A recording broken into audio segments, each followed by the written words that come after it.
Hello, my name is Dr. Kemi Lunoyo. I'm an investigative journalist, a pharmacist, and PR specialist.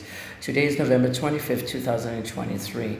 I did a very long live video on Facebook today. I've been offline for some time, and I wasn't coming back because I'm next to retiring in about 65 days. Mohbad, the music artist. Mohbad was in fact murdered, but to designate murder as the cause of death is still speculative. First of all, the autopsy results from Mohbad is not coming out to the public.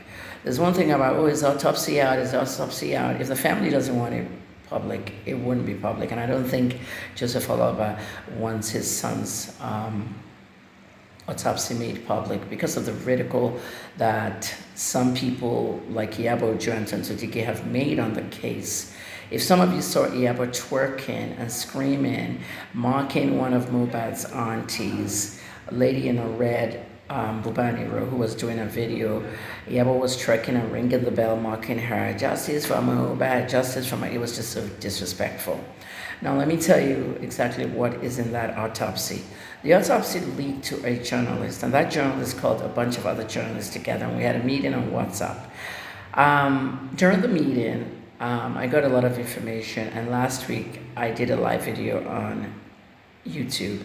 Many of you are not following me on YouTube, so you're missing out a lot because when I close all platforms, YouTube is always open, and that's Kemi Talks on YouTube.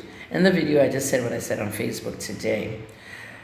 Mohbad has some kind of laceration on his neck. In his last moments, when they had done all kinds of escapades on prescription drugs on him, injecting him with this drug, that drug, and why he wasn't taken to the hospital. Literally, they used him as a guinea pig. The nurse, the DJ that kept going to the pharmacist to get more drugs. Ultimately, the misery was so much that somebody ended his life, possibly as a mercy killing, euthanasia, or to just take him out of the misery. They killed Mohbad. So the cause of death, should be murder.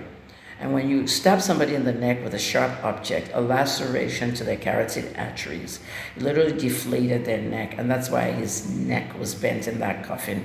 And the first stages of rigor mortis showed blood seeping out on that side of the coffin. What I'm telling you right here is investigative journalism, looking at forensics very carefully.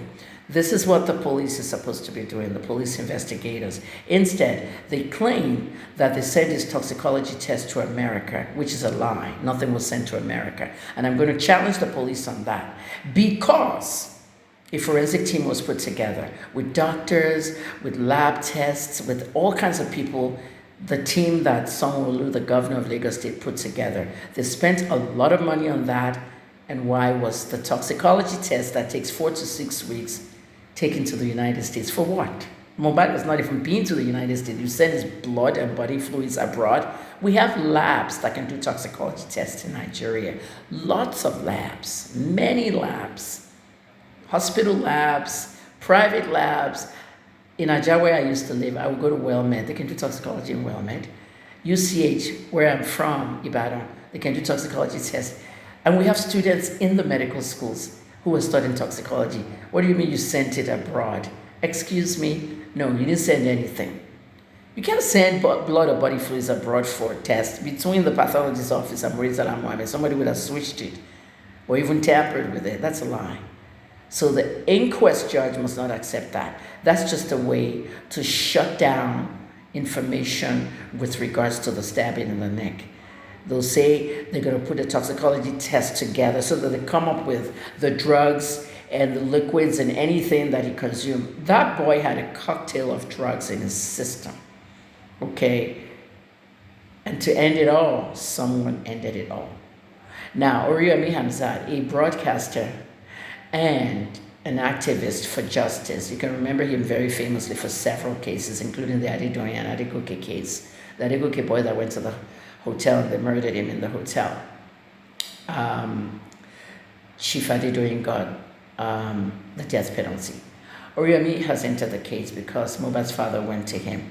Now, over there, it's going to be all Yoruba. As soon as I follow up what they're doing, I'll come and translate it to you in English. But for what it's worth, Mr. Aloba said he wants DNA done. on two levels. And Wumi has to, submit a DNA sample on two levels. He said he wants to make sure he's not carrying a bastard grandson. And the second level he didn't mention. That second level is the DNA at the scene of the crime. In other words, the bloody duvet they saw, the bloody clothes, the DNA on those clothes, the DNA on the duvet. I don't know whether Wumi has gotten rid of the duvet. They said she may have gotten rid of the bloody stuff, but there's DNA, at least the DNA on Mohbad's neck. If I want to poke Mohbad in the neck, any side of the neck, my DNA will drop there. Here, body, fluids, so they have to do a match. So Wumi, you have to submit DNA so that they can, eliminate you as the killer. And that's why you're hiding from DNA. Wumi, you will look by Mohbad. To bá tiẹ̀ fẹ́ stop misery ọkọ ẹ̀, gbogbo nǹkan tó ti go through, ten treat ẹ̀ nílé, ọ̀bẹ kọ́ ló máa fi gùn. Okay. So lọ submit DNA. Kò sí nǹkan tó jẹ́ pé I have a little child, I don't have money. Wọ́n ní bẹ̀rẹ̀ more than 400,000 every 2 weeks. Wọ́n ló ti move easily 6 million. I don't know how far that's true, but that's not my business. Okay, this is not an entertainment case. I blasted one person with a gist page on my live. It's not a gist case. It's not an entertainment story. It's a crime story. It's a crime story. And that's exactly what's going on. So Mohbad was in fact murdered, stabbed in the neck. Thanks for watching.